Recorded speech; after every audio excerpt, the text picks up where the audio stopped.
Helo, yn y fideo yma, da ni'n mynd i ddysgu am ddyfyniadau uniongyrchol. Sut a phryd i'w defnyddio, y gwahaniaeth rhwng dyfyniadau byrion a rhai hir. Sut i'n gwneud newidiadau iddyn nhw os bydd angen. Mi ystyriwn ni hefyd pa mor aml y dylech chi ddefnyddio dyfyniadau uniongyrchol mewn darn o waith.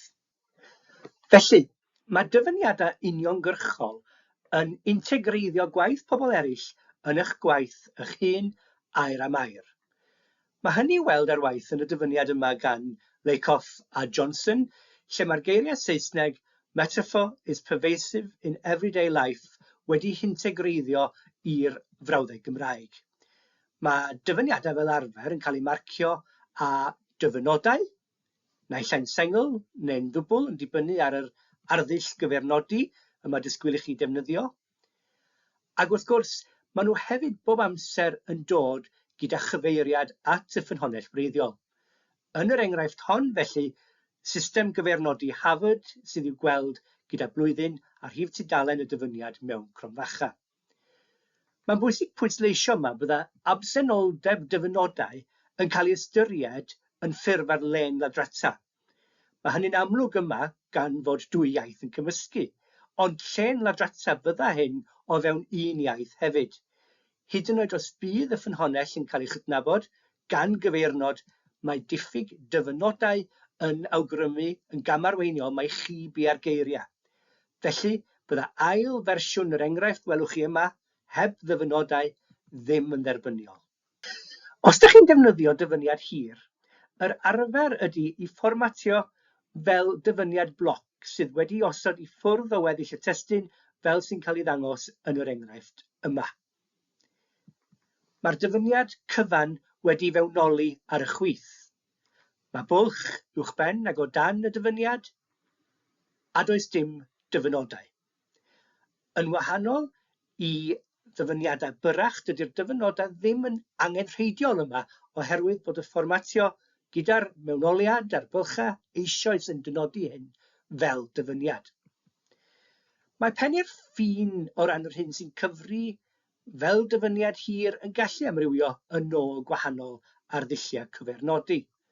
Ond un rheol gyffredin ydy dylai unrhyw ddyfyniad sy'n hirach neu'n hwy na 20 gair gael ei fformatio fel cyfeiriad bloc.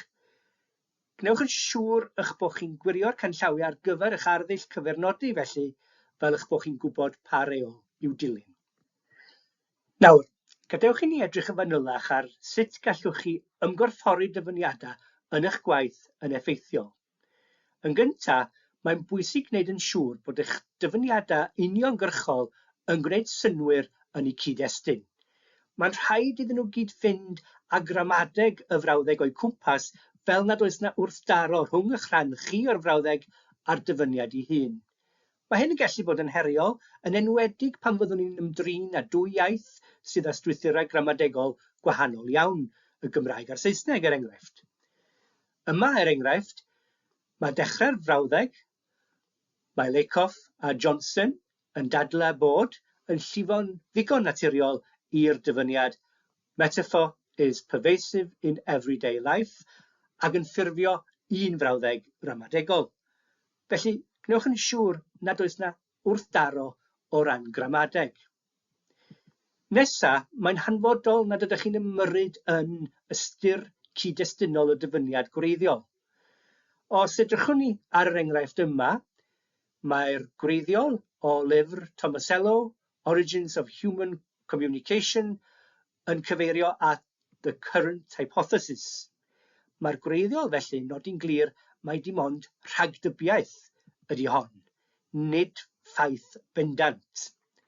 O ganlyniad, mae'r ffordd y mae'r dyfyniad yn cael ei ddefnyddio yn yr enghraifft sy'n dilyn yn anerbyniol gan fod fel y dangosir gan Tomasello yn mynegu llawer mwy o sicrwydd.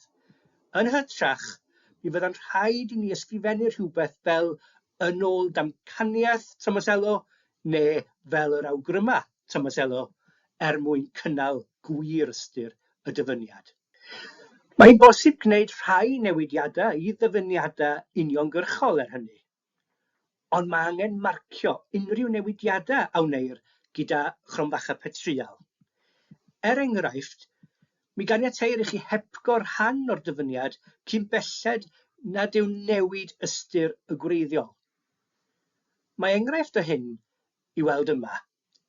Mae Ap Dafydd, 2018, tudalen 42, yn esbonio yn achos ysgrifennu academaidd, ac yna mae gennym ni fwlch lle mae rhywbeth o'r gwreiddiol wedi hepgor, ac felly wedi farcio â chromfacha sgwâr, chromfacha petrial, a 3 dot cyn i'r dyfyniad barhau.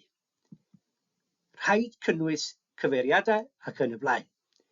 Sylwch fod y darnau sy'n rhagflaenu ac yn dilyn y chromfacha petrial a'r 3 dot yn cyd-fynd â'i gilydd yn ramadegol. Felly eto, mae'n hanfodol osgoi gwrthdaro o ran gramadeg o fewn un iaith y tro yma. Hefyd, sylwch nad oes angen ychwanegu elipsau ar ddechrau neu ar ddiwedd y dyfyniad.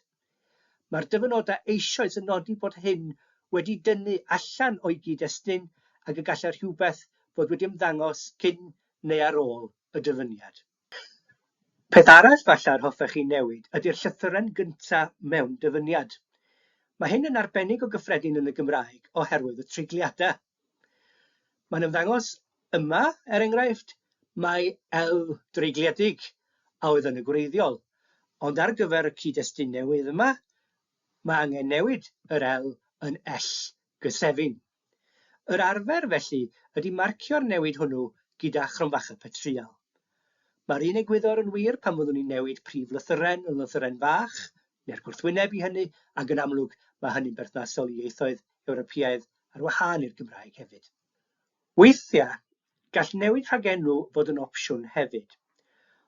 Os drychwn ni ar yr enghraifft yma o ddogfen polisi Cymraeg 2050 Llywodraeth Cymru, mi allwn ni weld bod y ddau achos o'r rhagenw Y, sydd wedi hamlygu yma mewn melyn, wedi rhoi rhwng chromfacha petrial. Mae hynny oherwydd i fod yn dweud ein yn hytrach nag ei yn y gwreiddiol. Ond wrth gwrs, heb gyd-destun, mae'n bosib fod yr awdur wedi tybio bod ein yn rhy amwys i'w gynnwys yma, ac felly wedi newid i ei mwyn safbwynt allanol. Iawn! Gan yn bod ni bellach yn gwybod sut i ddefnyddio dyfyniadau uniongyrchol, gadewch i ni hefyd ystyried pryd i'w defnyddio. Gan nad eich geiriau'ch hun ydy dyfyniadau uniongyrchol, dydyn nhw ddim mewn gwirionedd yn adlewyrchu eich llais academaidd chi. Gan nad eich geiriau chi ydyn nhw, os byddwch chi'n ei gor-ddefnyddio nhw, clytwaith o eiriau pobl eraill yn unig fydd eich traethawd, heb ddim ond chydig o gyfraniad gennych chi eich hun. Wrth gwrs, dydy hynny ddim yn golygu na ddylech chi byth ddefnyddio dyfyniadau uniongyrchol. Maen nhw'n ddefnyddiol, enghraifft, pan fydd yr awdur gwreiddiol eisoes wedi mynegu rhywbeth yn gofiadwy, neu pan fyddwch chi'n defnyddio diffiniad rhywun arall ar gyfer cyflwyno cysyniad allweddol. Ond mae problem arall gyda dyfyniadau uniongyrchol. Dydyn nhw ddim yn dangos o angen rhydrwydd eich bod chi fel awdur wedi deall y cynnwys.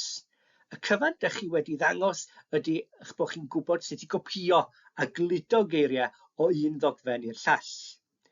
Dyna pam mae hi'n bwysig pan fyddwch chi'n defnyddio dyfyniadau uniongyrchol eich bod chi bob amser yn ymelaethu arnyn nhw neu'n ymdrin yn llawn yn nhw fel bod eich llais eich hun yn amlwg o hyd a bod y dyfyniad uniongyrchol wedi angori yn eich dadl.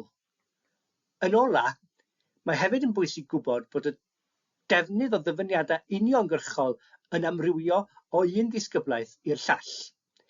Mae'n well gan rai disgyblaethau eich bod yn cyfyngu ar eich defnydd o ddyfyniadau uniongyrchol ac yn lle hynny yn gwneud mwy o ddefnydd o aralleirio a chrynhoi gan amlygu eich llais academaidd eich hun. Mae disgyblaethau eraill ar y llaw arall yn pwysleisio pwysigrwydd dyfyniadau uniongyrchol i ddarparu tystiolaeth, tra bod nhw hefyd yn eich annog i aralleirio a chrynhoi. Enghraifft, wrth astudio llenyddiaeth. Mae angen dyfyniadau uniongyrchol o nofela neu gerddi neu ddramâu y byddwch chi'n astudio mwyn darparu tystiolaeth ar gyfer eich dadansoddiad. Felly eto, gnewch yn siŵr eich bod chi'n gwybod sut a phryd i ddefnyddio dyfyniadau uniongyrchol o fewn eich disgyblaeth benodol. I grynhoi felly, cofiwch fod angen bod yn ofalus wrth ddefnyddio dyfyniadau uniongyrchol gan wneud yn siŵr nad ydych chi'n ei gor-ddefnyddio. Ac os byddwch chi'n ei defnyddio, rhowch gyfeiriad ac ymdriniwch yn llawn ar dyfyniad mwyn amlygu eich llais chi. Gnewch yn siŵr nad ydych chi'n gwneud unrhyw newidiadau i ystyr gwreiddiol y dyfyniad, a nodwch unrhyw newidiadau sy'n angenrheidiol gyda chromfacha petriol.